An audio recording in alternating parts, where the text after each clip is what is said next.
नमस्कार, मैं हूं किरण। आप देख रहे हैं प्राइम टीवी। स्वागत है आपका प्राइम उत्तर प्रदेश में। खबर मथुरा से है, जहां कैबिनेट मंत्री चौधरी लक्ष्मी नारायण ने 58 करोड़ की लागत से बनने वाली कई सड़कों का शिलान्यास किया। ये सारे काम 3 महीने में पूरे किए जाने के मंत्री की ओर से निर्देश भी दिए गए हैं। साथ ही साथ कहा गया है कि गुणवत्ता का ध्यान रखते हुए काम पूरे किए जाएं। अकबरपुर से शेरगढ़, छाता से गोमत, नौगाम से बिलोड़ा रोड, कामर से सिरथला, इनके अलावा विभिन्न रोडों का जो किया है शिलान्यास। लगभग हमने आज 125 करोड़ रुपए की सड़कों का शिलान्यास किया है, जिनमें 7 मीटर चौड़ी भी सड़कें बनेंगी। इंटरलॉकिंग का शिलान्यास किया है मैंने आज 4-5 जगह।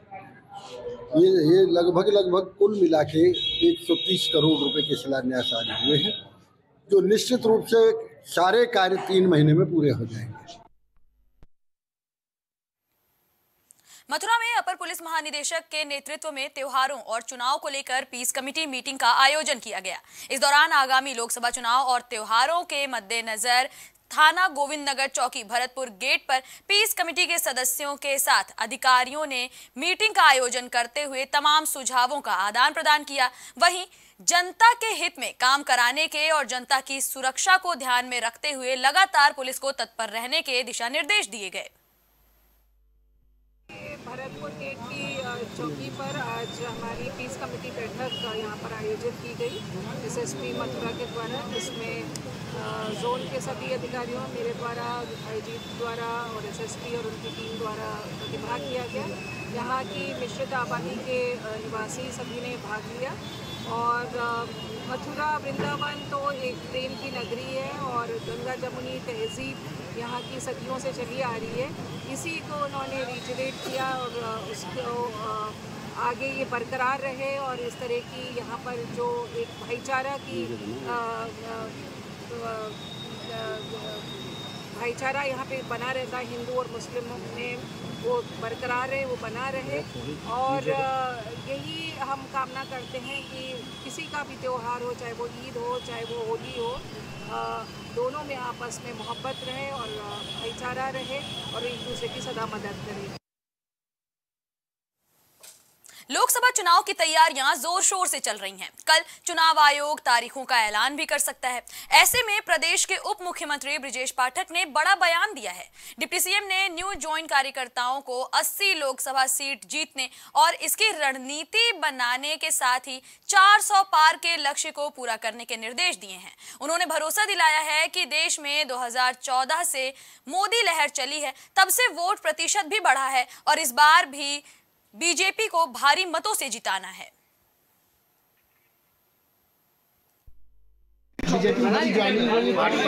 परिवार में सभी का मैं स्वागत करता हूं। जिन लोगों ने आज पार्टी ज्वाइन की है, हम उनसे पूरा उनका स्वागत करते हैं, उनका अभिनंदन करते हैं, उनको भरोसा दिलाते हैं। भारतीय जनता पार्टी उनके सुख दुख उनके साथ खड़ी रहेगी और उनकी भी जिम्मेदारी है कि माननीय मोदी जी की जो विकसित भारत का संकल्प है, उसके साथ जुट करके एक एक व्यक्ति को भारतीय जनता पार्टी से जोड़ करके प्रचंड बहुमत से 80 की 80 सीटें जिताने के लिए काम करें। आपका स्वागत भारतीय जनता पार्टी करती है और हम पूरे 5 वर्ष जनता के बीच में रहकर काम करते हैं और आप देखेंगे कि लगातार वोट प्रतिशत में बढ़ोतरी 14 से लेकर अब तक सभी चुनाव में हुई है। उत्तर प्रदेश में हम 80 की 80 सीटें लोकसभा की। इटावा में भरथना सांसद रामशंकर कठेरिया ने बाईपास सड़क का भूमि पूजन कर शिलान्यास किया। इस दौरान रामशंकर कठेरिया ने अधिकारियों को निर्देशित करते हुए कहा कि 6 महीने के भीतर बाईपास बनाकर तैयार करें, गुणवत्ता का ध्यान रखें, जिससे जनता को जाम से निजात मिल सके। 13 किलोमीटर की सड़क बन रही है, 13.7 किलोमीटर और लगभग 70 करोड़ रुपए की लागत आ रही है और ये बाईपास बहुत जरूरी था।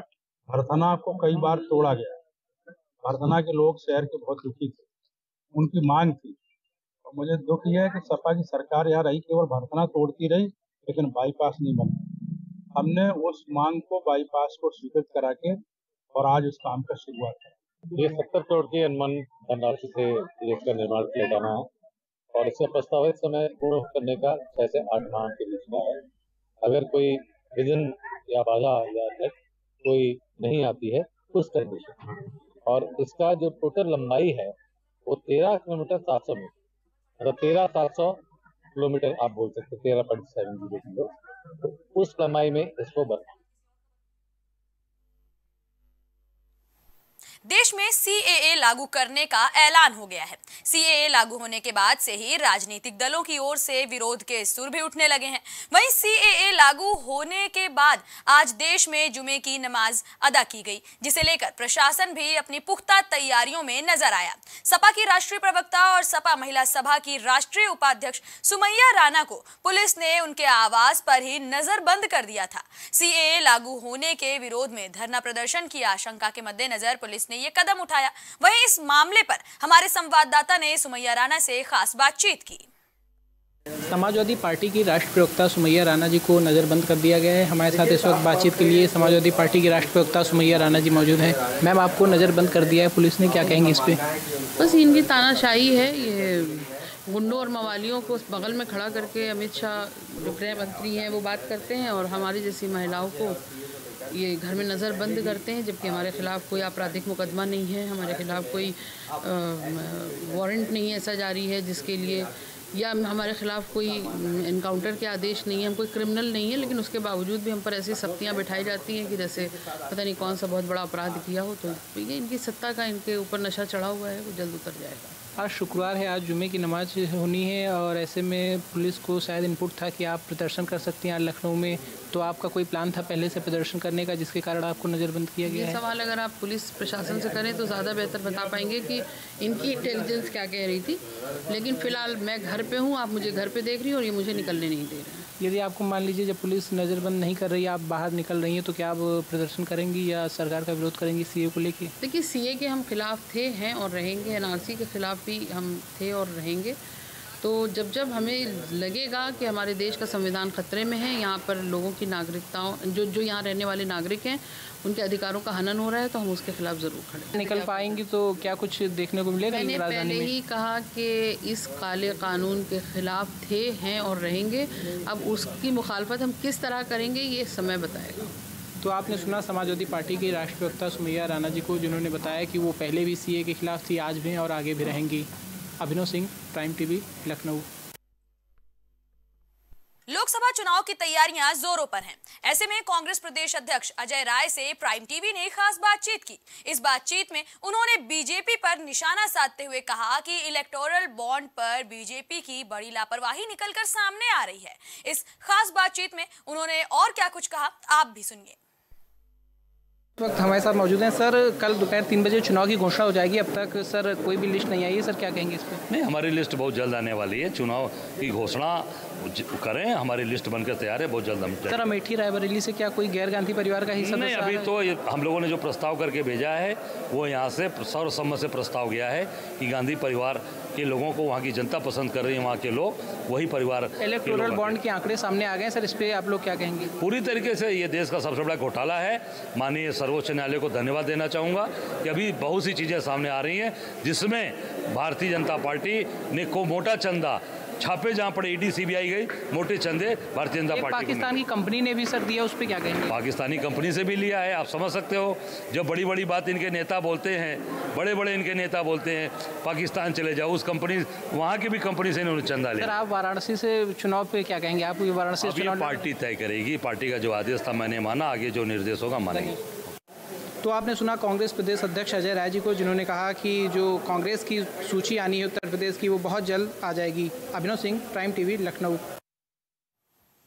महोबा में विस्फोटक से भरी गाड़ी को लूटने का मामला सामने आया है। वहीं सुधा कुमारी नाम की शिकायतकर्ता ने पुलिस अधीक्षक को शिकायती पत्र सौंपते हुए बताया कि उनकी फर्म की पिकअप गाड़ी भारत एक्सप्लोजिव ललितपुर से विस्फोटक लेकर कबरई जा रही थी। तभी महोबा के पास से राजेश कुमार द्विवेदी ने अपने 3 साथियों के साथ मिलकर उनकी गाड़ी का पीछा किया और माल लूटने की कोशिश की, जिसके बाद ड्राइवर ने 112 नंबर पर फोन करते हुए पुलिस को मामले की जानकारी दी।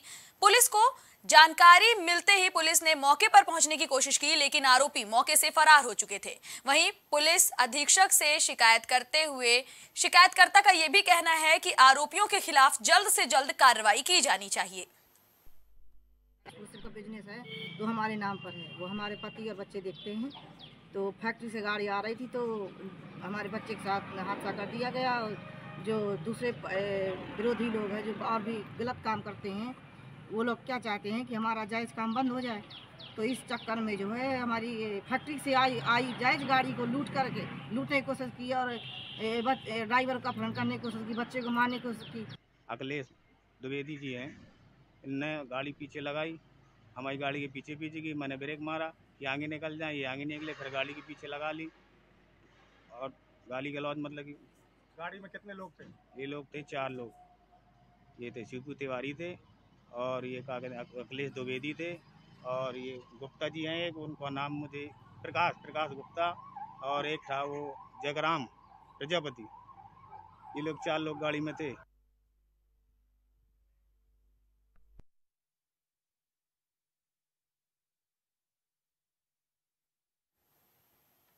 खबर गाजीपुर से है, जहां जमानिया थाना क्षेत्र से एक कलयुगी पिता की शर्मनाक करतूत सामने आया है। बताया जा रहा है कि आरोपी पिता ने 2 साल तक अपनी ही मासूम के साथ दुष्कर्म किया और जब पीड़िता ने अपनी आपबीती सहेलियों से बताई तो छात्राओं ने पीड़िता के साथ हो रहे बर्ताव की जानकारी स्कूल के टीचर्स को दी। वहीं स्कूल के टीचर्स ने मामले की सूचना पुलिस को दी और पुलिस ने मामला दर्ज करते ही आरोपी को गिरफ्तार कर लिया है और मामले की जांच पड़ताल शुरू कर दी है।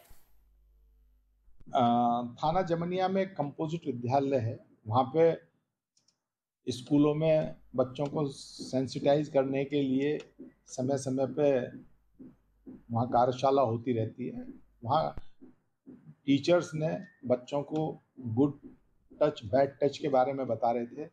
तभी एक करीब 10-11 साल की बच्ची ने कुछ घटनाएं अपनी सहेलियों के साथ शेयर की और ये घटना फिर पुलिस के संज्ञान तक आई और अपने आप में बहुत ही गंभीर घटना थी, जिसमें अबोध बालिका द्वारा बताया गया कि उसका स्वयं का पिता उसके साथ विगत 2 वर्षों के से लगभग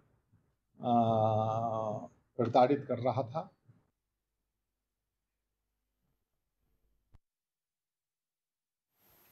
बुलंदशहर के थाना खुर्जा देहात क्षेत्र के अगौरा गांव में दबंगों ने घर में घुसकर धारदार हथियारों से जानलेवा हमला किया, जिसका वीडियो सामने आया है। वहीं पीड़ित ने दबंगों से अपने परिवार की जान बचाने के लिए अब मुख्यमंत्री से न्याय की गुहार भी लगाई है। बताया जा रहा है कि दोनों पक्षों में महज नाली के पानी को लेकर विवाद हुआ था, जिसके बाद मामला अब लगातार बढ़ता जा रहा है। वहीं वायरल वीडियो के आधार पर पुलिस ने मामले की जांच पड़ताल शुरू कर दी है। बुलंदशहर के अहमदगढ़ थाना के गंगावास बंदायू हाईवे पर दुकानों के विवाद को लेकर 2 पक्षों के बीच गोलियां चलने का मामला सामने आया है। बताया जा रहा है कि फायरिंग और मारपीट में जिला पंचायत सदस्य के 3 बेटे सहित कई लोग गंभीर रूप से घायल हुए हैं। वहीं गोली चलने से इलाके में हड़कंप मच गया। घटना की जानकारी मिलते ही मौके पर पहुंची पुलिस ने घायलों को अस्पताल में भर्ती कराया है और मामले की जांच पड़ताल शुरू कर दी है।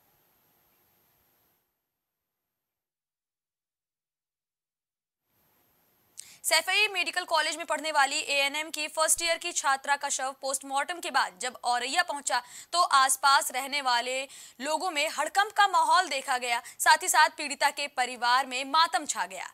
परिजनों का बच्ची की मौत के बाद रो रो कर बुरा हाल है। वहीं मीडिया से बातचीत करते हुए मृतका के पिता ने बताया कि आरोपी छात्रा को लगातार परेशान करता था, जिसकी वजह से छात्रा कई बार शिकायत भी कर चुकी थी। वहीं इस दौरान पूरे इलाके में भारी पुलिस बल तैनात नजर आया। आपको बता दें कि मृतका के परिवार ने सरकार से आरोपियों को फांसी की सजा देने की गुहार लगाई है। मैं पढ़ाई कर रही थी तो हमारे गांव का लड़का महन नाम का वहाँ गया, उसको टॉर्चर किया, उसको वहाँ से ले आया, उसकी निर्मम हत्या कर दी है। बहुत जघन्य अपराध किया है, उसको फांसी की सजा होनी चाहिए। बागपत से एक युवक की आत्महत्या करने का मामला सामने आया है। बताया जा रहा है कि युवक ने तालाब में कूदकर जान दी है। वहीं स्थानीय लोगों ने युवक को बचाने की काफी कोशिश की, लेकिन युवक की डूबने की वजह से मौत हो गई। जानकारी के मुताबिक युवक की 3 दिन पहले ही शादी हुई थी। मौके पर पहुंची पुलिस ने शव को तालाब से बाहर निकलवाकर पोस्टमार्टम के लिए भेज दिया है और मामले में जल्द से जल्द खुलासे की बात कही है। ये जो तालाब है ये काम में दर्द नहीं है। अच्छा, ठीक है। ये चुहाने हैं, शमशान है। अच्छा, यहाँ पर बर्ता करना है जबरदस्ती। ये तालाब खुदवा रखा, इसकी गहराई है लगभग 30 मीटर। अच्छा जी, कब खुदाया था? ये काफी समय से है जी। अच्छा, इसकी जो है पानी की निकासी नहीं कहीं को भी। ठीक, जब पानी अवर हो जाता है इधर हो जाता है, ना ही इसकी तार कटी है ना इसकी बाउंड्री है। आज जो हादसा हुआ ये कैसे हुआ? कई बार जो गाय भी लड़का कहीं जा रहा था जी। लड़का जो है बाइक पे जा रहा था। अच्छा, कहाँ जा रहा था? अपने किसी काम से कहीं जा रहा था। क्या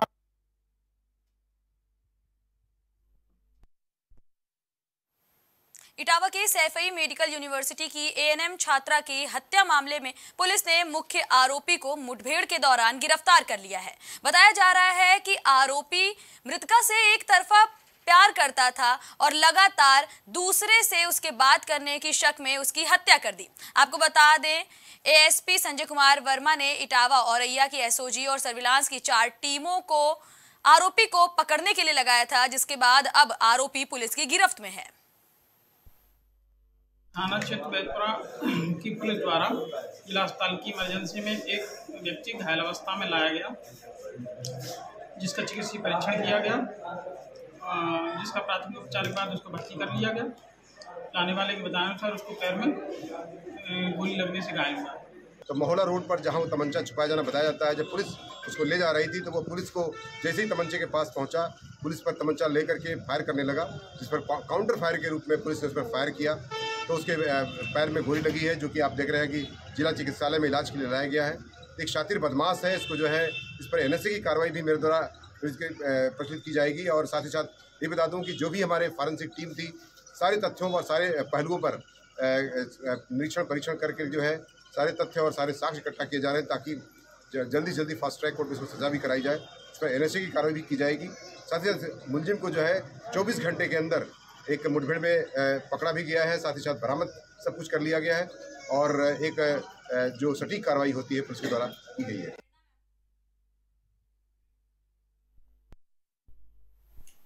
मिर्जापुर के डरामलगंज में एक भीषण सड़क हादसा हो गया। बताया जा रहा है कि इस हादसे में 9 लोग घायल हुए, जिनमें से 3 की मौत हो गई। हादसे में घायल हुए लोगों में एक छोटी बच्ची भी शामिल थी, जिसे अस्पताल पहुंचाते ही डॉक्टर्स ने मृत घोषित कर दिया। वहीं सभी घायलों को उपचार के लिए मिर्जापुर के जिला मंडलीय हॉस्पिटल के ट्रॉमा सेंटर में भर्ती कराया गया है। ये थाना डरामलगंज के बड़का गुमान का मामला है। एक ट्रक जो पीछे से आ रहा था, उसके द्वारा एक बोलेरो को एक बाइक को टक्कर मार दी पीछे से, जिससे बाइक सवार 3 व्यक्तियों की जिला अस्पताल में इलाज दौरान मृत्यु हो गई है। एक बच्ची घायल है, वो अभी ठीक है, उसकी स्थिति स्थिर है। जो ट्रक ड्राइवर है उसको पुलिस द्वारा हिरासत में ले लिया गया है और ट्रक को हिरासत में लिया गया है। ये जो मृतका के परिवारजनों को सूचना दे दी गई है, वो यहाँ आ रहे हैं। एक बच्ची है जिसका इलाज यहाँ ट्रॉमा सेंटर में चल रहा है। मुजफ्फरनगर में उत्तराखंड के पूर्व सीएम त्रिवेंद्र रावत पहुंचे, जहां रामपुर तिराहे पहुंचकर शहीद स्मारक पर शहीदों को श्रद्धांजलि दी। साथ ही रामपुर तिराहे कांड पर बयान दिया। आपको बता दें, आज रामपुर तिराहे कांड का फैसला भी आने वाला है।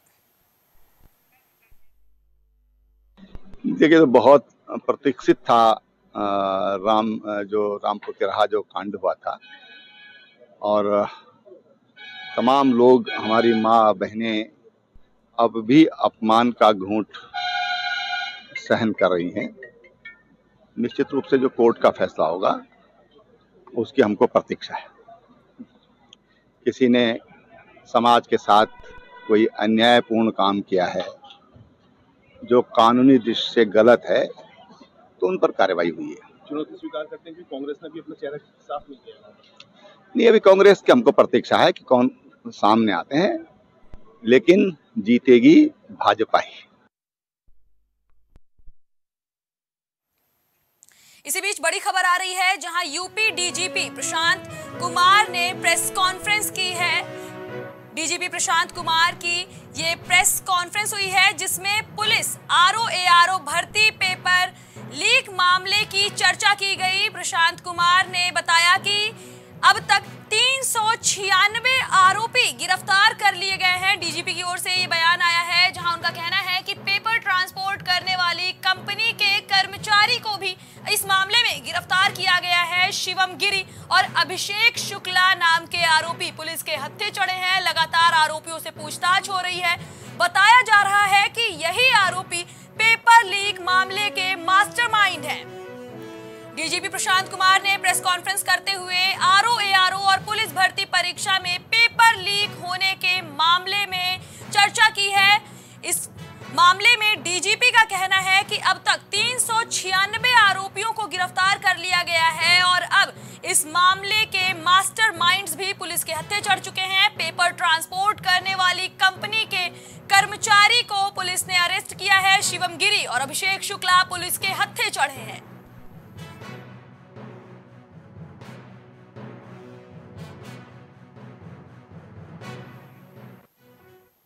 इसी बीच एक और बड़ी खबर है, जहां लोकसभा चुनाव से पहले लगातार पार्टियों की बैठक का दौरा जारी है और ऐसे में सपा अध्यक्ष अखिलेश यादव ने भी बैठक बुलाई थी। पश्चिम यूपी के विधायकों के साथ पदाधिकारियों की ये अहम बैठक हुई है। कभी भी लोकसभा चुनाव की तारीखों का ऐलान हो सकता है और आचार संहिता लागू होने से पहले सपा की ये बैठक काफी ज्यादा अहम मानी जा रही है। विधायक अतुल प्रधान, कमाल अख्तर भी इस दौरान मौजूद रहे। आपको बता दें, विधायक शाहिद मंजूर समेत कई विधायक मौके पर मौजूद रहे। सभी से लोकसभा चुनाव के मद्देनजर चर्चा की गई। मेरठ, शामली, बागपत के पदाधिकारियों को भी बुलाया गया। अब अखिलेश यादव सपा पश्चिमी यूपी पर लगातार ध्यान देने की कवायद में जुटी हुई है।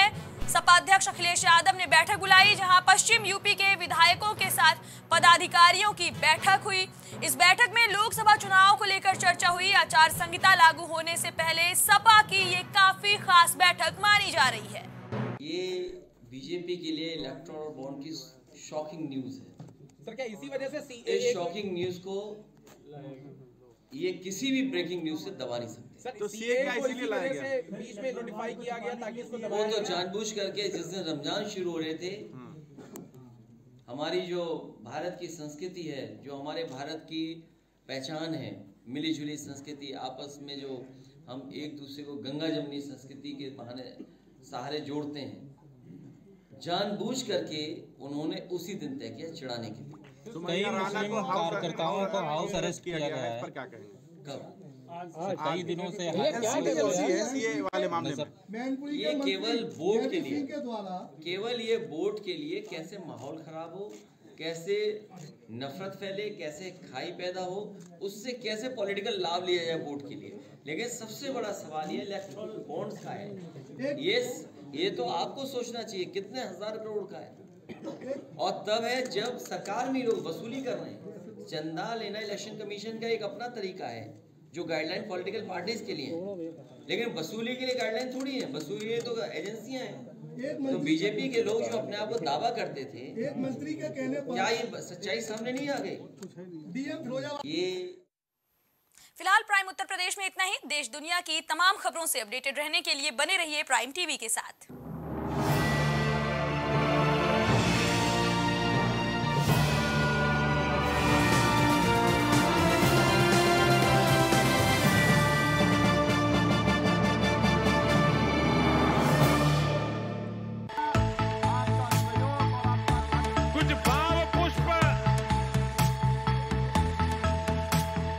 आप देख रहे हैं प्राइम टीवी, सच साहस सरोकार। प्रधानमंत्री श्री नरेंद्र मोदी का संकल्प है कि देश का हर नागरिक पोषित, सशक्त और समर्थ बने। जब पूरा विश्व इस सदी की सबसे बड़ी महामारी कोविड-19 से जूझ रहा था, उस दौरान प्रधानमंत्री श्री नरेंद्र मोदी जी के नेतृत्व में भारत सरकार ने प्रधानमंत्री गरीब कल्याण अन्न योजना का संचालन कर देश के गरीबों की खाद्य सुरक्षा सुनिश्चित की। इसी संवेदनशीलता को जारी रखते हुए आज 80 करोड़ से भी ज्यादा लोगों को मुफ्त अनाज दिया जा रहा है। सभी को अनाज, पोषित समाज। प्रॉब्लम्स थी जो मेरे को स्टेप्स चढ़ते हुए प्रॉब्लम थी, वो अब I think so 70% is improved. ठीक है, मेरे को एंकल में प्रॉब्लम थी एंड मेरे को नसेस मसल्स प्रॉब्लम थी, जो मसल्स में काफ़ी पेन रहती है, जो अब की इस टाइम पर एक बार मैंने लिया, मैं लास्ट टाइम आया था, उसके बाद मैं अब दोबारा आया हूँ, तो ऐसे 70% इज इम्प्रूव्ड, जो कि डॉक्टर नहीं कर सका। मैंने हाँ, मतलब मैं गंगा राम के हॉस्पिटल के डॉक्टर से तकरीबन 2 साल तक ये ट्रीटमेंट करा था, कि उनको समझ ही नहीं आया ये प्रॉब्लम क्या है। दैट इज अब बेटर है।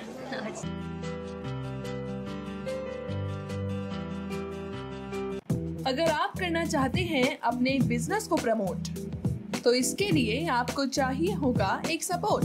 बेहतर स्क्रिप्ट, शानदार ग्राफिक्स, बेहतर विजुअल, दिखाएंगे कमाल, जानकारी पहुंचेगी जन जन तक, आपका काम करेगा धमाल। इन सभी चीजों के लिए अब ना हो परेशान।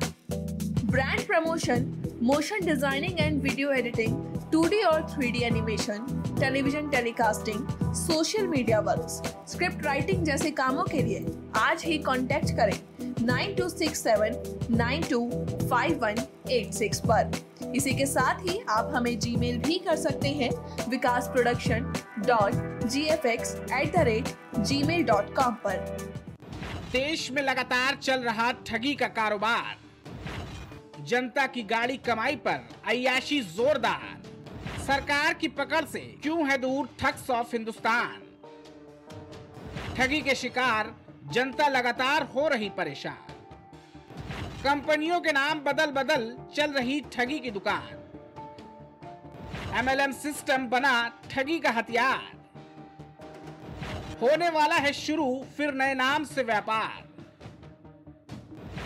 एक एक नटवरलाल होगा बेनकाब, हर कारनामे का होगा पूरा हिसाब, जनता को दिखी अब न्याय की आशा, प्राइम टीवी करेगा ठगों के गिरोह का खुलासा। कल रात 9 बजे देखिए गुनाहगार में ठग्स ऑफ हिंदुस्तान।